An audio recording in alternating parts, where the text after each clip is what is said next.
Ngayong nakaalis na sa Senado si Senator Bato de la Rosa, binabantayan naman ang posibilidad na lumabas ito ng bansa.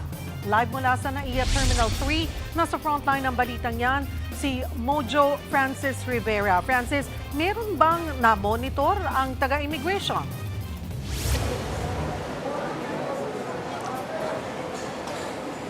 Cheryl, bagamat pinumpirma na ng Senado na wala na sa Senate premises si Senator Ronald Bato de la Rosa, wala namang naging trace ng pag-alis sa Manila o bansa ang senador.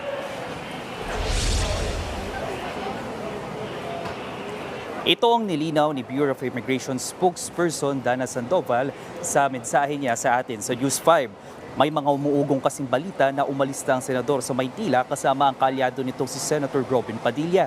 Sa impormasyon na binigay sa atin ng ahensya, walang naitalang pagbiyahe si De La Rosa paglabas sa bansa. Tumanggi muna magpaunlak ng panayam ang General Manager ng NAIA dahil na rin sa mga prior commitment nito.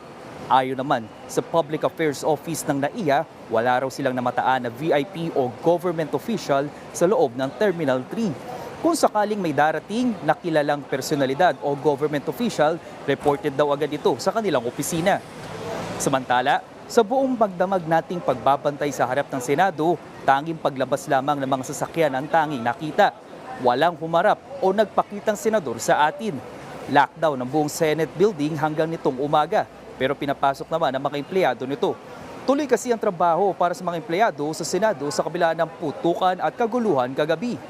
May mga kawani naman ng CIDG, PNP at SOCO ang makailang ulit na naglabas-masok sa gusali, pero nang hingan natin sila ng komento, tumanggi muna silang magsalita.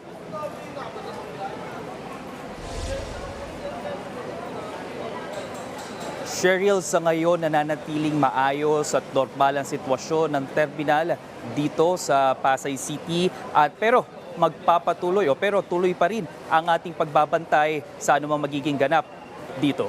Cheryl? Maraming salamat, Mobile Journal, Francis Rivera. Mga kapatid, Cheryl Hosing po.